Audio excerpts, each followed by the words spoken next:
외국인 1조 3천억 대량 매도, 바이 코리아인가, 미국 시장 반등 다시 신고가. 자, 그럼 무엇을 알아볼 것인가? 첫 번째, 주말 미국 시장 반등 다시 신고가. 두 번째, 외국인 한국 탈출인가 귀환하기 위해서는. 세 번째, 반등 주도주는 성장주인가 경기주인가. 네 번째, 삼성전자, 현대차, LG화학, 셀트리온 진단. 주천의 주식시황 시간입니다. 안녕하세요, 주천입니다. 주말 미국 시장은 강한 반등세가 연출이 되었습니다. 다우지수는 1.30% 크게 오르는 모습이고 나스닥 역시 0.98% 올라가는 모습이 나타났습니다. 종가 기준으로는 양시장이 모두 신고가의 모습이 연출이 됩니다. 델타 변이 바이러스에 대한 불안 심리죠. 심리가 어느 정도 극복이 되면서 심리적으로 좋아지는 모습으로 해석을 할 수가 있겠습니다. 다음 주 미국 시장의 중요한 변수는 7월 13일 화요일 미국 시간이죠. 6월 소비자 물가지수 그리고 권은 물가지수가 발표가 됩니다. 지난달에 5월달에 소비자 물가지수는 5.0% 상승, 권은 물가지수는 3.8% 상승이었거든요. 예상치는 4.9 그리고 4.0입니다. 여기서 중요한 것은 소비자 물가 지수가 낮아져야 됩니다. 특히 예상보다 낮아지는 상황이 나오거나 전월보다 낮아지는 결과가 나오면은 오히려 시장에는 호재입니다, 여러분. 지난 5월 달에 물가가 지나치게 올라간 감이 있습니다. 이에 따라서 테이퍼링에 대한 우려심이 증폭이 됐잖아요. 하지만 파월 의장도 그렇고 연준에서는 5월 달의 물가 상승은 일시적인 현상이라고 이야기를 했기 때문에 이게 정말로 일시적인 현상이었는지는 숫자에서 5월보다 낮아진다면 입증이 되는 것이죠. 그렇게 되면 테이퍼링에 대한 속도가 늦추어질 것이고 이에 따라서 시장은 안정을 찾을 것으로 보입니다. 또한 물가지수가 낮아지게 되면 미국의 기술주들, 테크 관련주들의 강세가 나타날 수가 있는 부분이죠. 어쨌든 간에 한편으로는 주말에 미국 시장이 반등세를 보임으로 인해서 어느 정도 좀 안도의 숨을 쉴 수가 있겠는데요. 왜냐하면 금요일날 우리 시장이 폭락세였잖아요. 코스피 지수에서는 1.07% 그리고 0.54% 폭락하면서 거래소 시장에서는 공매도가 3.2%로 크게 증가하는 모습이 나타났고 반면에 코스닥은 공매도가 감소하는 모습이 전일에 비해서 나타나는 모습입니다. 특히 외국인들이 금요일날 거래소 시장에서 1조 4천억을 매도를 하잖아요.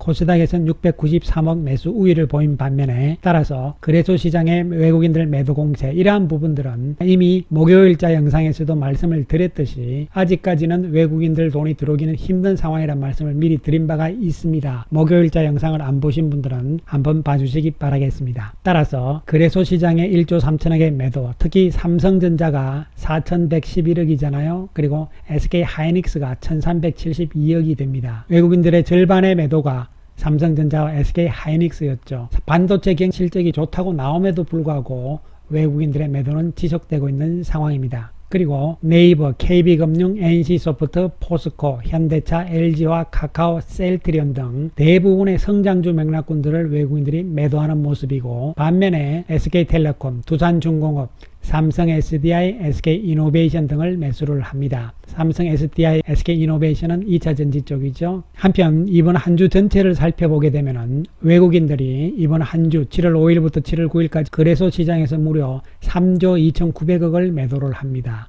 코스닥에서는 2,300억 매수 우위인 반면에요. 기관들보다 이번 주에는 외국인들 매도가 많은 모습이 연출이 되고 말았습니다. 이번 한 주 외국인들이 많이 판 종목은 역시 삼성전자, 삼성전자 우선주, 그리고 현대차, SK하이닉스, KB금융, 기아, 네이버 등이 되고요. 많이 산 종목은 LG화학, 삼성 SDI, SK이노베이션이죠. 2차전지, 그리고 카카오, SK텔레콤 등을 많이 매수하는 모습이 나타났습니다. 자, 그렇다면 외국인들이 이제 우리 시장에서 완전히 떠나가는 것인가? 이런 부분들이잖아요.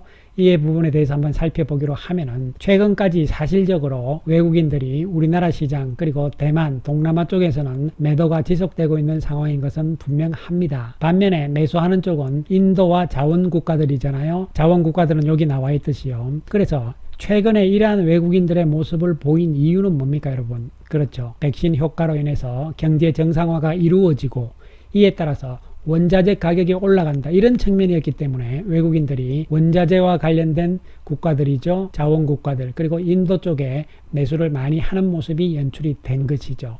자, 그러나 이 상황의 변화 가능성은 엿보이는 상황이잖아요. 다시 4차 대유행 이렇게 해서 델타 변이 바이러스 때문에 전 세계적으로 지금 흔들리는 상황들이 나타나고 있는 것은 또 분명하잖아요.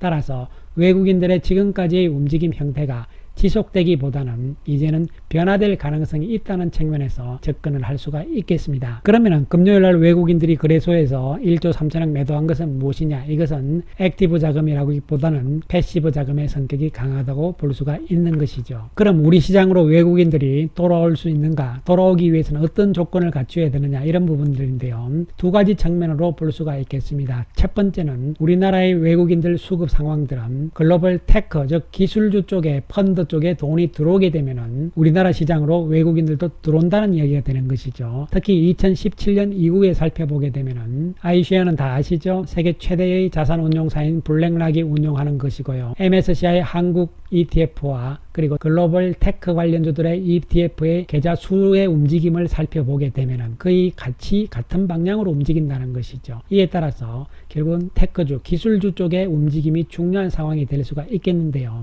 지난주까지 상황을 살펴보게 되면은 일단 미국 시장에서는 테크 관련주 쪽에 자금들, 돈들이 어떻게 들어왔느냐 마느냐를 살펴보게 되는데요. 색깔이 이렇게 회색인데요. 헬스케어하고 같은 방향으로 지금 같이 움직이고 있잖아요. 즉 다시 말씀드리면 방향이 위쪽으로 조금 가고 있다는 것이죠. 이 이야기는 기술주와 헬스케어 바이오 쪽에 미국의 펀드 쪽에는 돈이 들어왔다는 이야기가 되는 것이죠. 따라서 미국의 테크 관련주 쪽에 돈이 들어오는 상황들이 나온다면 우리 시장으로도 외국인 자금이 올 수 있다. 이러한 부분이 첫 번째 부분이 되는 것이고요. 두 번째는 물가지수입니다. 미국의 물가지수가 어느 정도 안정이 되는 상황들이 나오면은 좀 전에도 말씀드렸듯이요. 이번 주 발표가 되는데요. 그러한 상황이 나왔을 때 다시 또 테크주들의 움직임이 강하게 나올 수 있다는 부분들이 되는 것이죠. 이에 따라서 이러한 추이를 한 주 동안 우리가 지켜볼 필요성이 있다고 말씀을 드릴 수 있는 것이고요. 이에 따라서 외국인들 특히 패시브 자금들이 우리나라 시장으로 들어오기에는 이러한 두 가지 조건이 어느 정도는 충족이 돼야 되기 때문에 아직은 시간이 더 필요하다는 측면에서 접근을 할 필요성이 있습니다. 실적 발표 이후 삼성전자 쪽에 외국인들 계속 매도가 나오잖아요. 이런 측면을 봤을 때는 패시브 자금들의 본격적인 유입은 아직 되지 않고 있는 상황이고 그나마 현재 우리나라에 있는 외국계 자금 쪽에서 지금 팔고 있는 거거든요. 즉 새로운 돈이 안 들어온다는 이야기가 되는 것이죠. 이런 상황들이기 때문에 아직까지는 시간이 필요하고 그 시점은 최소한 8월 가야 되지 않을까 이런 생각을 해볼 수가 있겠습니다. 이에 따라서 시장은 이제 조정 과정에 들어가는 것은 어쩔 수 없는 것이죠. 주 초에는 시장이 왔다 갔다 하는 상황들이 나오면서 혼란스러운 상황들이 나오고 또 일시적으로 빠지는 상황들도 나올 수가 있습니다. 화요일 밤에 미국의 소비자 물가지수가 발표가 되잖아요. 수요일날 시장이 어떻게 움직일 것인가, 그리고 주 후반으로 가면서 시장이 안정을 찾으면서 기간 조정의 과정으로 돌입할 가능성 쪽에 초점을 맞출 수가 있겠습니다.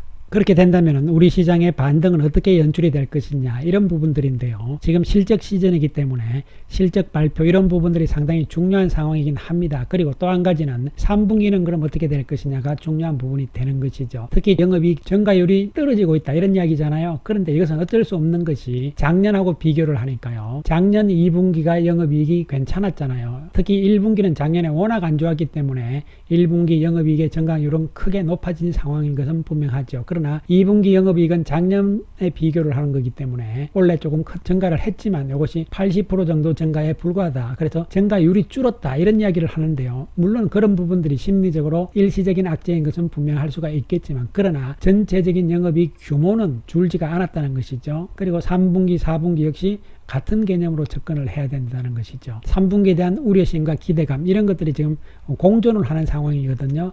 이에 따라서 반도체 관련 쪽에서 충격이 나오고 이런 상황들이 진행이 되는 거잖아요.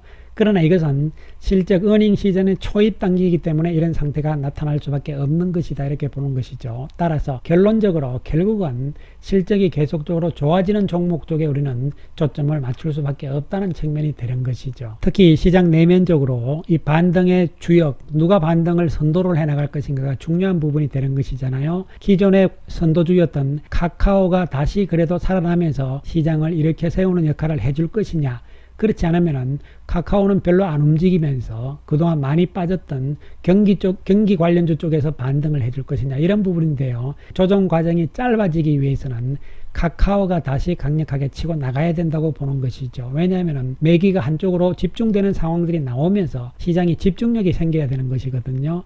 만약에 그렇지 않은 상황이 나온다면 이 기간 조정은 길어질 수밖에 없다는 측면으로 해석을 할 수가 있겠습니다. 금요일날 카카오가 외국인들이 390억 매도 우위를 보인 상황이었죠. 기관들도 매도하는 모습이었습니다. 공매도가 증가하는 모습이 연출이 되는 상황이죠. 그러나 크게 많이 빠지지 않은 상황으로 해석을 할 수가 있고요. 거래량도 크게 늘지 않은 상황입니다. 따라서 주가의 움직임이 여기서 크게 폭락 과정보다는 안정을 찾으면서 재상승은 언제든지 시도할 수 있을 것으로 예상을 해볼 수 있는 부분입니다. 삼성전자의 움직임이 상당히 불안하다, 이런 상황들이잖아요. 특히 외국인들이 삼성전자 매도 공세가 지속되고 있는 상황이죠. 그리고 금요일날 공매도도 많이 늘어나는 모습입니다. 이에 따라서 불안감이 정복이 되는데, 그러나 가격 개념에서는 78,000원대 이 저점 가격대는 이탈하지 않을 것으로 예상이 됩니다. 따라서 시간은 걸리겠지만 가격 개념에서는 여기서는 부담 없는 가격일 수 있다는 측면으로 접근이 될 수 있는 상황. 현대차는 빨리 진정이 좀 돼야 되는데요. 결국은 파업 문제가 빨리 해결이 돼야 된다, 이런 측면이고요. 이제 전저점까지 내려온 상태라고 볼 수가 있는 것이죠. LG화학은 단번에 큰 폭으로 밀리는 상황들이 연출이 되었습니다. 분사 일정을 잘 체크를 합니다. 왜냐하면 분사가 돼버리면 LG화학과 새로 생기는 회사는 완전 다른 회사가 돼버리니까요. 바이오 쪽의 셀티는 무거운 모습이 진행이 되고 있는 상황이죠. 시장 전체적으로는 여전히 지금 성장주냐 경기주냐 이러한 상황들인데요. 순환하고 반등을 하는 분위기는 전혀 없어지지는 않을 거예요. 외국인 쪽에서의 패시브 자금들이 잘 안 들어오는 상황이기 때문에 이러한 한정된 자금 속에서 시가총액의 부담이 좀 적을 수 있는 쪽이죠. 대장주로서 카카오와 네이버는 요들이 좀 치고 나가면서 상대적으로 바닥권에 있는 성장주 쪽에서도 부담이 약한 바이오 쪽이 다시 움직일 가능성이 있는 상황이고, 2차 전지 쪽도 기대를 할 수 있는 부분들이 되는 것이죠. 이러면서 이제 시장이 주도주를 만들어 나가는 과정들이 빨리 나와야 되는데요. 그렇지 않은 상황이 된다면 시장 전체적인 조정의 기간은 조금 더 길어질 수 있는 상황이다, 이런 측면으로 접근을 해야 되고, 물론 상황 변화는 순간적으로 언제 나타날지 모릅니다. 큰 흐름 속에서 시간의 문제, 기간의 문제일 뿐이지 큰 흐름의 추세적인 측면에서는 시장은 상승 추세는 여전하다는 측면에서 접근을 해 나가 주시기 바라겠습니다. 감사합니다.